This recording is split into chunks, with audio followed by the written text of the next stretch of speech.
Welcome to the pilot episode of a new series that I'm doing. So, some time ago, I put out a poll on X, formerly known as Twitter, that said, would you watch a monthly or semi monthly podcast about happenings in different local and state affiliates? 74% of those responding said yes, do it. So, here we are. We? That's right. I've invited Susan Hogarth as a co host. So let's bring her on and talk about some affiliates.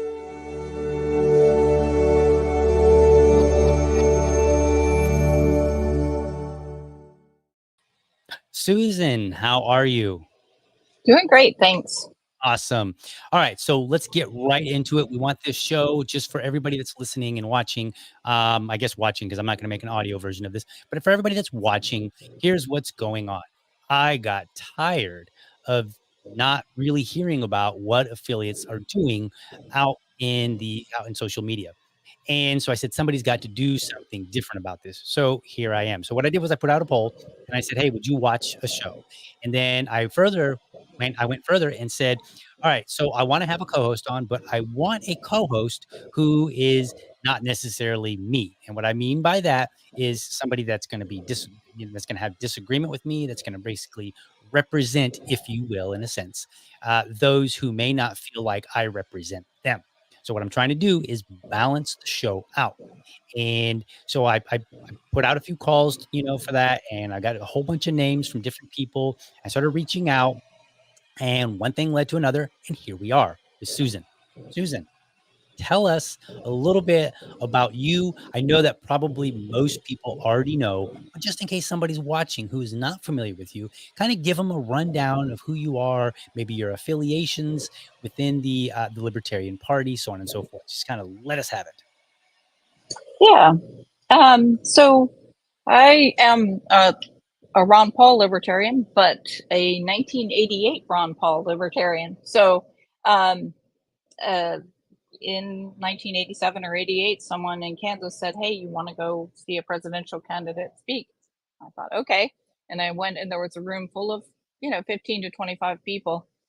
And there was this really cool, seemingly at the time, old guy saying these amazing things. And that was Ron Paul. And I had never really heard of the Libertarian Party, but boom, there I was.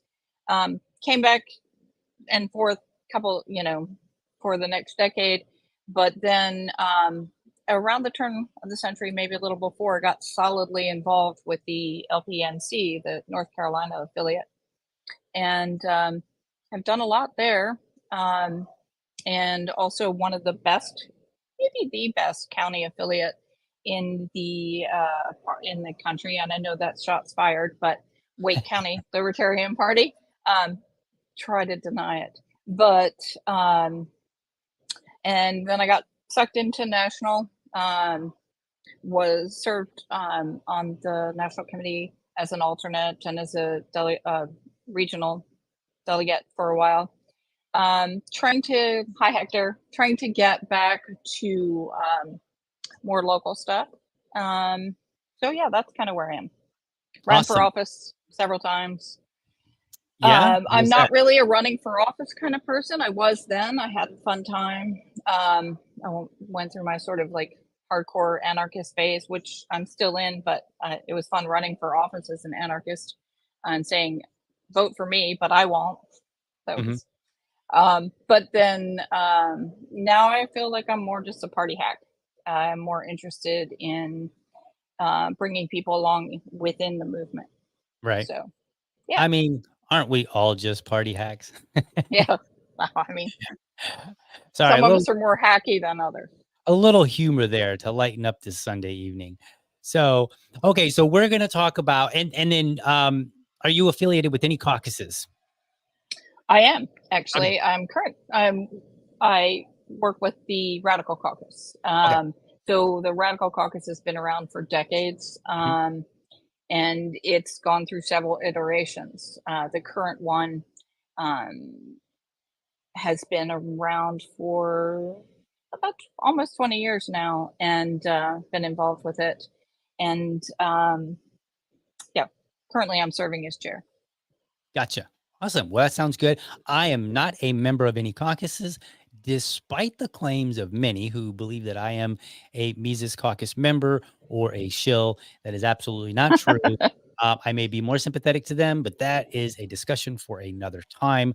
Otherwise, I'm simply DL, an affiliate chair here in Jacksonville, Florida, and just The a humble. second best affiliate in the country.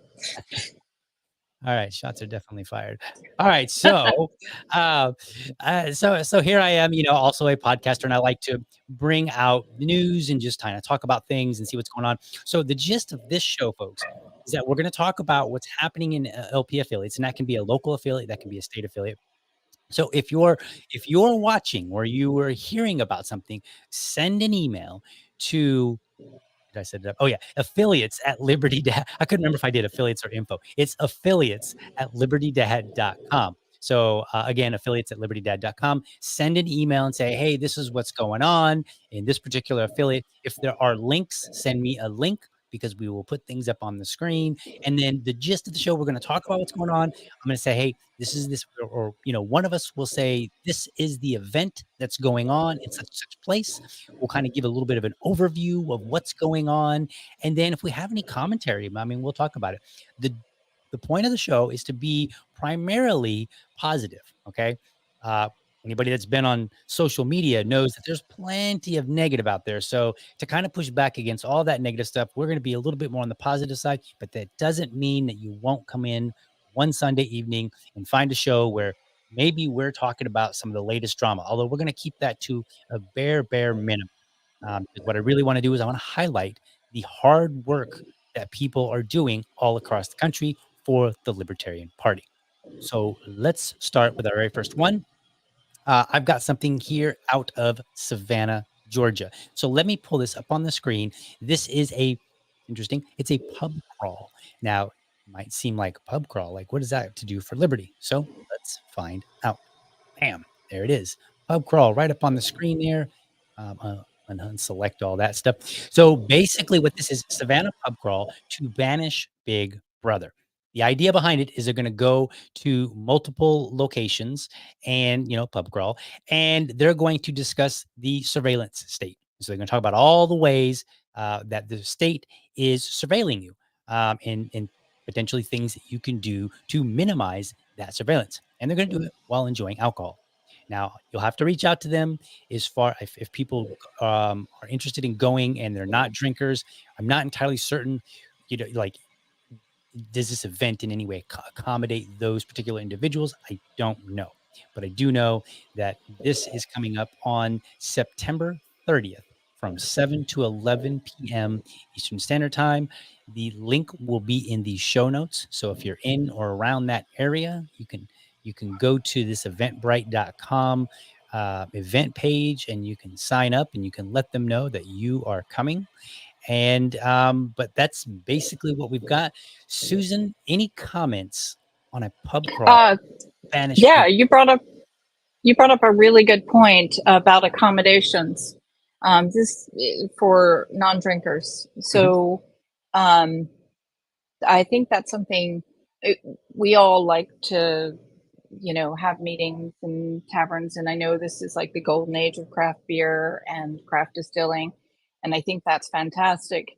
But I think we do need to be careful as people who care about other people to always make accommodations or not make non-drinkers or make people with young family welcome at these events. And mhm, I'm not calling this out, and they probably have done that. I'm just saying that occurs to me because I remember in Reno there was the sobriety caucus, the sober caucus, those mhm, that group. And I think there are a lot of people in the LP who are now starting to think more long term about these kinds of issues of addiction and mhm. stuff. So that was probably not the best cap on what sounds like a really fun event. And I don't want to discourage it. I'm just saying that that's something for county chairs and or event organizers to think about. Right. And here's the interesting thing. People refrain from drinking for many reasons. Some people have struggled with addiction. Some people have maybe had family members that struggle with addiction. And so they have said, you know what, because of the pain that I saw, I don't want to have anything to do with it. And then other people are just health conscious in their way. Right. I know It's poison. personally, Yeah. personally, I'm not opposed to drinking. I will have a drink, but for a while there, I was drinking probably 2 glasses of wine most nights. So nothing dramatic, right? Now I wasn't like guzzling and hammering them down. I was just simply having a drink. But I decided that I wanted to put more effort into cycling and go to certain events and stuff like that. And I felt like, this was just kind of weighing me down. So I said, you know what, I'm gonna start drinking a whole lot less, simply because I got these particular goals that I want to keep in mind. And so now I'm actually down somewhere around like maybe 1 or 2 a week, actually, which was my goal. My goal was to kind of be able to say I can count on one hand the number of drinks I have in a month. So that's where I am. So a lot of people don't drink for various reasons, and I think it's wise to consider, at least consider, and say, okay, let people know, hey, we're going to do our best to make this friendly for you. Maybe if you're a chair, maybe you say, hey, I'm one of the lead organizers and I won't be drinking so that other people will feel comfortable not drinking. Very simple. You don't have to Right. go through a whole lot of, there's not a whole lot really necessary to do. So, Yeah, it's an interesting society where we've gone to the point where we have to make people feel comfortable not drinking. But right. I mean but it's true. It's such a default now. Mhm. All us Gen Xers and you millennials, we grew up boozing pretty hard. And Right. so it's nice for people to know that that's not required to be a part Right. of society. And I Absolutely. think actually the young people are more into that. I think our generations were probably pretty bad about that, but I feel like the Z people are much more comfortable not drinking, which I Right. like. That's good. And Maybe I'm idealizing that, but I feel like they are. it might be. I'm not really sure, to be honest with you. Now, I will say this, going back to the event itself, and we were talking about the Banishing Big Brother. There is a website where you can find more information about this concept of Banishing Big Brother. So I'm going to put it up on the screen as well. So this is in tandem with it. This is the Banish Big Brother website. So if you go to banishbigbrother.com, you can find this website. It's hosted by the Libertarian Party of Georgia. And this is basically them putting together a toolkit for addressing smart city technology and government surveillance in your community. Because remember, folks, many of us have a Ring doorbell. We all have these surveillance equipment right here, like these phones. Many of us have an Alexa. So there's a lot of things that can be used as a matter of surveillance against individuals. And as libertarians, we all know the government is not shy about trying to use any of the tools that they have at their disposal to find out what we are up to. So, You don't trust the government? not at all. So if you're in around the Savannah area on September 30th, 7 to 11 p.m., and going to a pub crawl is your thing. And by the way, folks, I have been to a pub crawl and not drank before, so it's something that's doable. So, but if you're interested in going and checking it out, if you're there, I recommend it. I think this would be a good thing for anybody that is in a position to be able to attend this event. And if not, reach out to them and say, hey, you know what? I would love to attend, but for certain reasons, I'm unable to make it. So I hope you do something again in the future to talk about surveillance. So let them know, because the more people that let Libertarian Party of Georgia know that there's interest in this topic, the more likely that they will put on another event. And they may already So have scheduled. I don't know. I I didn't realize that this was part of a larger sort of effort that LP Georgia was making. That's pretty exciting. That whole Big Brother surveillance state, anti-surveillance state. I don't know if they're targeting certain legislation. I guess I need to look into it, or if that's involved in the Cop City stuff that Chase Oliver speaks about. But Mhm. I don't really, haven't followed very much. But Right. but they that state party really seems to have like a larger agenda and program. And I think that's really cool. All right. Well, if we're let's see, how do I get that back up on the win screen there? Let's see, is it this one? That's not the one I wanted. Is it this one? No, I wasn't. Well, how do we get that on here? I think that was Somehow it, right? it's not showing what I want. Okay, so let's see. That'll work. Let's get that up There we close. go. So you said you wish you had more information. Well, as it turns out, if you go to banishbigbrother.com, down there, you can put in your email because you know that we all love giving out our email address to everybody. So go down and put in an email address, and I suspect that they will email you back and let you know more information. So, folks, you can totally do that. So let me remove this. I think Right. that might be an interesting project for other LPs to emulate Right. for Yeah. other affiliates. And I and know that is the point of the show. In North Carolina, speaking of alcohol, we're targeting like the whole ABC system. We're a beverage control state where the government runs the liquor Mhm. business, which is absolutely bizarre and Soviet. But and so we, as a state and our amazing county affiliate, have targeted that whole system. So it's nice, I think, for affiliates to have projects like that that are targeting particular issues or overreaches of government. Mhm. And I think these are good.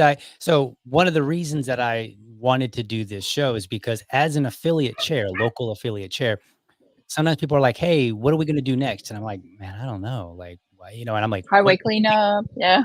And so I am one person and I can't think of all the good ideas. In fact, I probably don't think of very many good ideas. And so I rely on hearing ideas from other affiliates.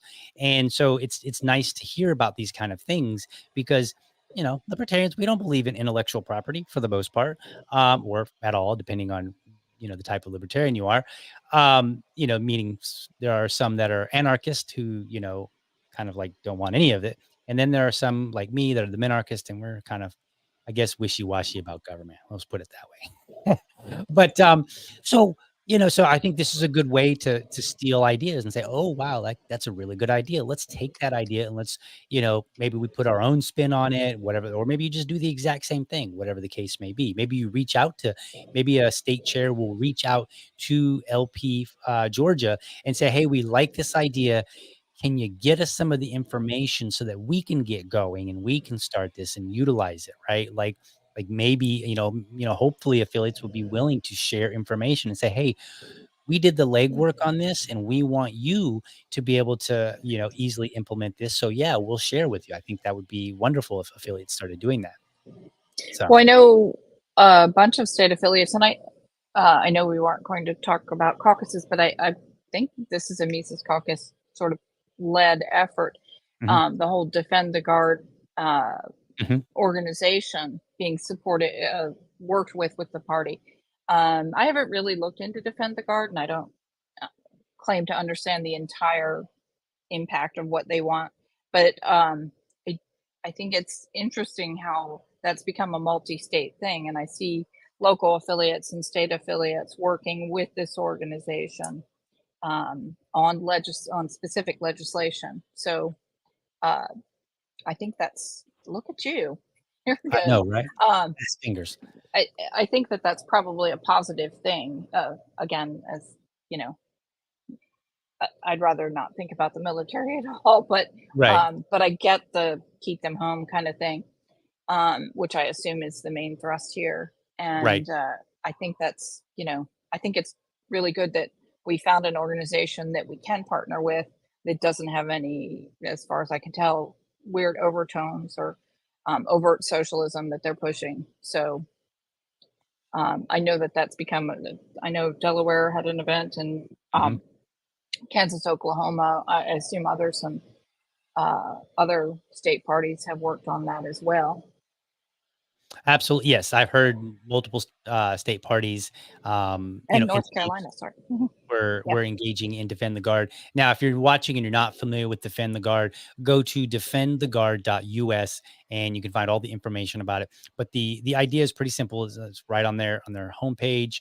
You can read it, and it's just like literally like one sentence. It says Defend the Guard legislation would prohibit a state's National Guard units from being deployed into active combat without a formal declaration of war by Congress as provided by the US Congress. So I can give people an example of this because I actually used to be in the National Guard, and I actually Yeah. had been deployed to Bosnia Herzegovina, which Oh, the time ouch. that I went was in 2002. So it was well after the war had ended, which they had a very nasty war there. And what we were doing there is working with other countries to be basically a visual force. So we're riding around in Humvees, just kind of doing patrols, which really was just riding around and, trying to show people like, hey, the U.S. military is here with other militaries, and if anything pops off, we're going to be here to squash it. It's basically the gist. While I was over there, absolutely nothing happened of any kind. So it was, which was a good thing, of course. And but I was in the National Guard initially, and so the way that it worked for me is that I joined the National Guard, and then I was, bouncing around to different units, and I came to a unit that was going to Bosnia. I joined them. I went out for training for light infantry, and then I went over to Bosnia for 6 months, and I worked with other countries. And what we did was we just basically patrolled, and I was considered active duty at the time. So this legislation, I believe, would have prevented me from being able to go, because it would basically say, if somebody, if there's um, unless there is a declaration of war, then we cannot send the National Guard units to active combat. So I assume now a lot of this depends on the designations and everything. Because when I went to Bosnia, it was considered a war zone. So I don't know if it was technically considered active combat or not. I do remember I got combat pay, so possibly so.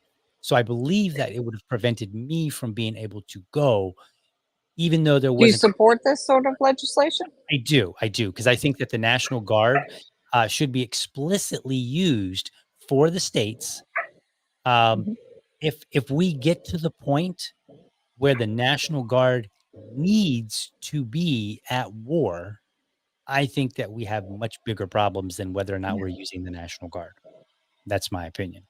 But and we're not going to go into all the reasons why they might use the National Guard over military, but a lot of it's just money, I think. So, but I do support this, because to me, the National Guard should be used for emergency. So, like here in Florida, if there's a hurricane and it demolishes Miami or some other city, then the National Guard is who we would want to have at the ready with the proper equipment to go out and do the things that are necessary, help clean up, help rebuild, help save lives, so on and so forth. Maybe even keep peace. I'm okay with that. Yeah, that's the part where it gets a little sticky, Right. It does. where you have troops, maybe firing on people, Right. and maybe there are people who are looting, but that's not an easy question. No, no. But ultimately, I do support this, and I think that people should too. So go to defendtheguard.us. Check it out if you're not familiar with it. And then if it's not if it's not in your state, because you can go to that website and you can click on the states and you can see what's active in your state. I don't think all states are active right now. So you can check on it. And then if there's nothing active going on, you can reach out to your state affiliate and say, hey, let's get involved in this. I think this is a good thing, and here's why, so on and so forth. And then you can make it happen. And So, if it is in your state, if the Defend the Guard organization has a structure in your state, then you would want I think your state or local affiliate to get involved with them, because it's an easy way to get, to get press for you both and to show your support mhm, for the whole keep the troops home thing. Um, yeah, it seems awesome. like a pretty no brainer, Yes, in my even opinion, for an anarchist. Less right? deployment is better than more deployment. Absolutely. Okay, so let's move on, because we got a couple more things to talk about. Did you have anything that you wanted to explicitly mention? I think you had mentioned one item earlier, the Amplify training. Right. Thanks. The Libertarian is Policy Institute organization, libertarianpolicy.org, has some, thank you for being on the ready there, has some candidate training events coming up. So this is an organization of libertarians, but not strictly party associated. And they are doing some trainings for civic engagement and Mhm. candidate, and political organizing. So they're doing some in California this month and also Mississippi this month. And I believe they're working on scheduling more. In fact, I believe they're bringing one to the Carolinas, maybe South Carolina, maybe North Carolina. I can't recall offhand. In next year after the election. That's what after the 2023 election. But so they're thinking months ahead of time. So if your state is interested in hosting one of these, you can probably you can. Hello. Looks like your video froze up there.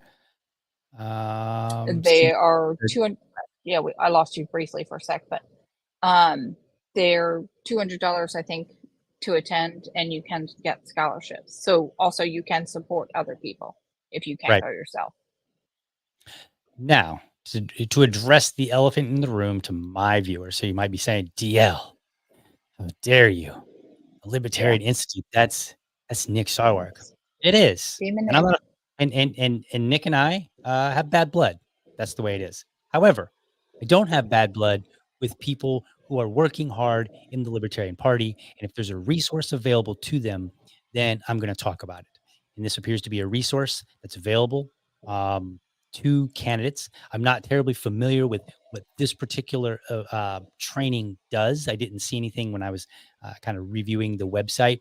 It's not exactly clear what you're going to learn as a candidate. However, it is training for a candidate. And in my opinion, I have not yet met, well, maybe one or two, but I rarely meet a candidate that I believe doesn't need to attend any kind of training. I think every libertarian should try to attend as much training as they can get their hands on. And if that source comes from the Libertarian Policy Institute, or if it comes from the Mises Caucus, it's not really relevant to me so much as it is that you find one that works for you, that is going to help you be a better libertarian in the work that you do. So that is why I said, yep, we're gonna put this on here. I know some people are probably gonna get mad at me, and that's the way it is. That's fine. I will take the heat as long as my fellow libertarians out there get some training and kick butt on the duopoly. And if that means training with somebody that I'm not particularly a fan of, well, then so be it. That's the way it goes. So that elephant is addressed. I'm not going to address it again. So September 9th, 2023, Long Beach, California. So if you're out in the Long Beach, California area, if you know you're going to be out there September 9th, and that is coming up. That's actually coming up in 6 days here. So apologies for the late notice, everybody. But, hey, just starting the show.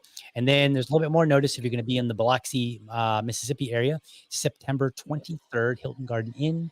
You can go there. You can go to the website libertarianpolicy.org and / I believe it's train. And you can find the Amplify events, and then you can see what it's going to take for you to attend. So that's that. Why does it keep going to that one? Okay, there we go. All right. So did you have any others before we move on to some of these other ones? No, I think I'm good. Okay, awesome. So we have another one. This one is from here in Florida, and I think this one is really neat because I have a toddler who is 4 and getting ready to start VPK. He's going to be starting VPK Tuesday. So folks, expect a picture of me with my son saying, "Here's my first day at school. I'm 5 years or I'm 4 years old." Blah blah blah blah blah. You know, the little signs that all the little kids hold and that all the parents do at the beginning of every school year. Yep, I get to be one of those parents now. So here in my own state, we have an affiliate that is going to be hosting a homeschool round table. This happens over in Broward County, and they're going to provide parent resources for education. And that is going to occur. Monday, September 25th at 7 p.m. It is a roundtable. You can reach out. So here you might want to go to, let's see, the link. All the links are going to be in the show notes. This one doesn't have a neat, tidy link that I can send it to you, that I can read over the air. But all the links are in the show notes. So go there. You can check out the homeschool roundtable, and you can reach out to the Libertarian Party of Broward County. So, because as every libertarian knows, homeschooling is a big deal in our community. I would personally do it, but I kind of get sidetracked, and I'm not really the best teacher for certain things. So we're kind of gonna balance a little bit of homeschooling with a little bit of formal education, but it's not a public school, so don't anybody give me hell. Um, I was just going to, so I'm glad you clarified. right. Yeah, no. I told my wife, I was like, absolutely not. No homeschool. I'm sorry, no public school whatsoever. Homeschool first. We can do private school. I'm okay with that. But absolutely not. No public school. And actually, here's the funny thing: if you're watching and you're not a libertarian, you're like, what is their big deal about homeschooling? So let me tell you, a lot of people will present it as if it's like this philosophical foundation, like they don't homeschool. And you might hear some libertarians talk like this. They'll say like, oh, well, the public schools based on the Prussian model, blah, blah, blah. I don't really care about all that. When I was a conservative Republican, I was opposed to the public school simply because I saw what they produced. They produced garbage. And I don't mean the students, I mean the results. The students were coming out unable to read. They were graduating high school unable to read. That's ridiculous. And so I have a long standing hatred with the public schools for a very simple reason. They just aren't providing the results that I think they should be. And it's not like onesies and twosies here. It's not one-offs. It's a lot. It's a lot of people that can't read. They're not able to do their math. They maybe can barely write, and like this is a problem. So I have huge opposition to the public schools because they're terrible. Where do you stand Fair on enough. as the anarchist? Well, well, I was a little bit taken aback because the common argument people, well, you went to a public school and you can read. So when you were like, oh, they produce shit for students, I thought, wow, I can read at least. But I would say a lot of that. I was lucky in my public school education, and even that was sort of soul crushing in a lot of ways. Yeah, no, I think that the government should no more be in charge of education than it should in charge of groceries, which is not at all. Right. So yeah, that's kind of where I stand on that. But I also, and I think this is lacking in a lot of our movement, I have a lot of empathy for parents who do send their children to schools provided by the state. Money's taken from you, and you're working really hard to get ahead, pay your taxes, do your stuff, and there's a resource that is free, and it makes sense to take advantage of it. So I think a lot of times, and I went through this phase, certainly we have a tendency to snipe at people who are using state resources, like welfare, like education, and we just can't be that kind of person. My favorite Onion headline was Libertarian reluctantly calls fire department. Here's the thing, we're going to call the fire department.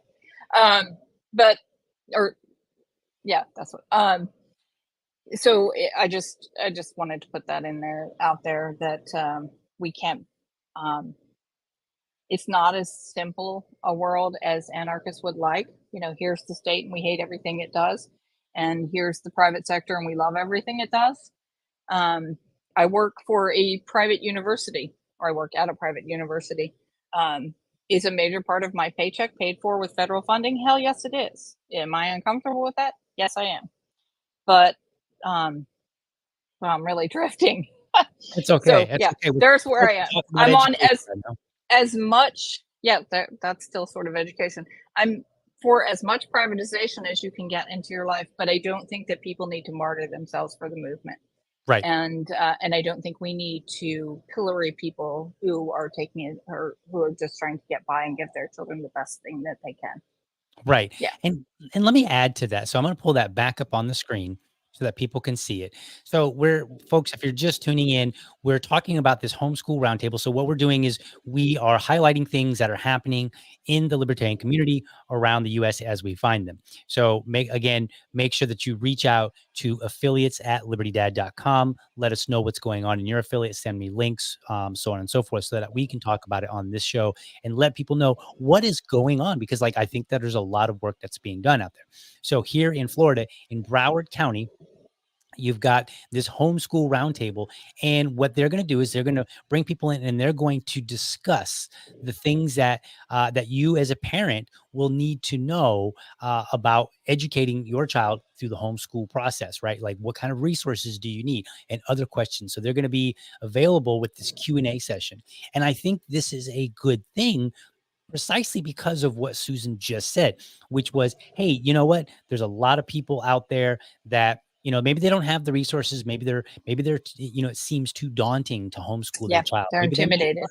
right. Or maybe they're like super, super busy. Like they're working hard, and, they're working a 10, 12 hour day at work, and they're not even sure how they could even pull this off.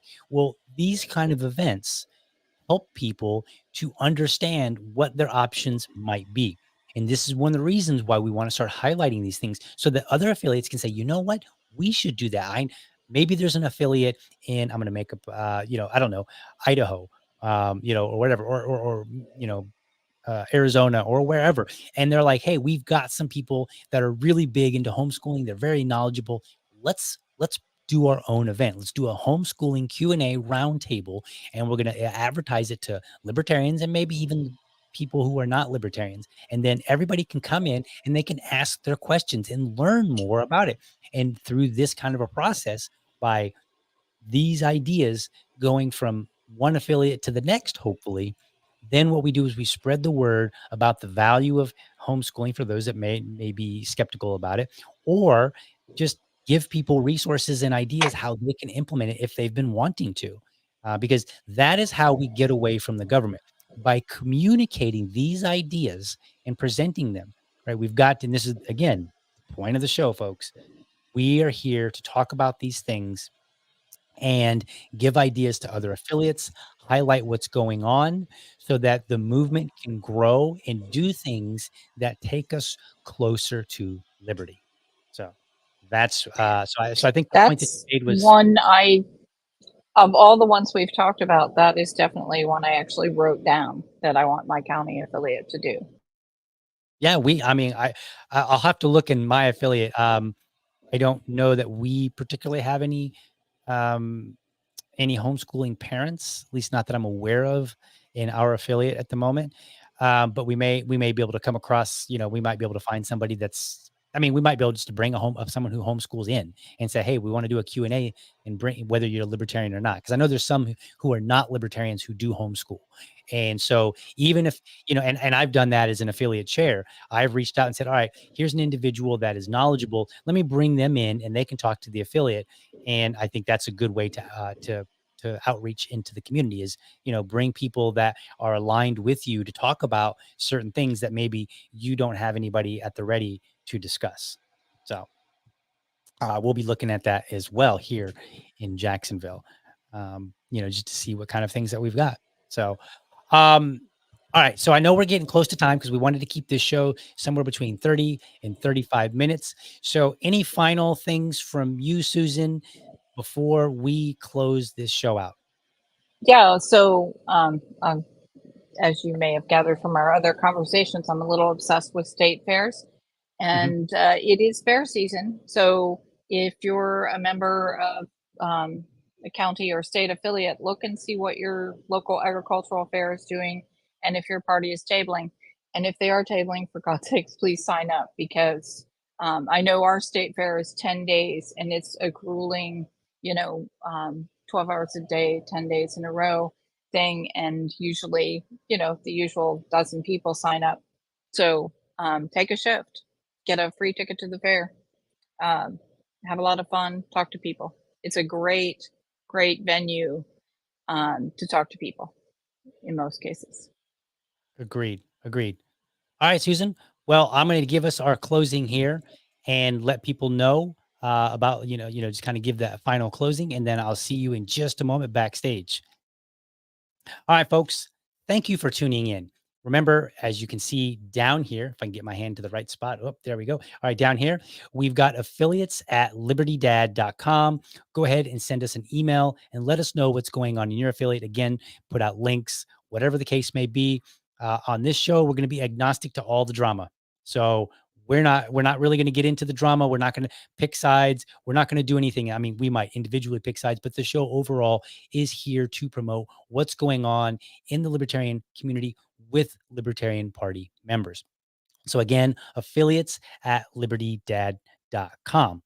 Otherwise, I'm glad that you tuned in, and this is going to be a show we're going to do every Sunday night at 7 p.m. So make sure you mark your calendars and tune in. If you've got ideas, like let's say you tune in and you're like, hey, I want to let you guys know in the comments. You can let us know in the comments. We'll keep tabs on that, and we will make sure to promote as much of what is going on in the libertarian community as possible. And hopefully we get flooded. Hopefully I start struggling with how to get all this information put out. But for now, I want to thank you again for tuning in, and we will see you again next time.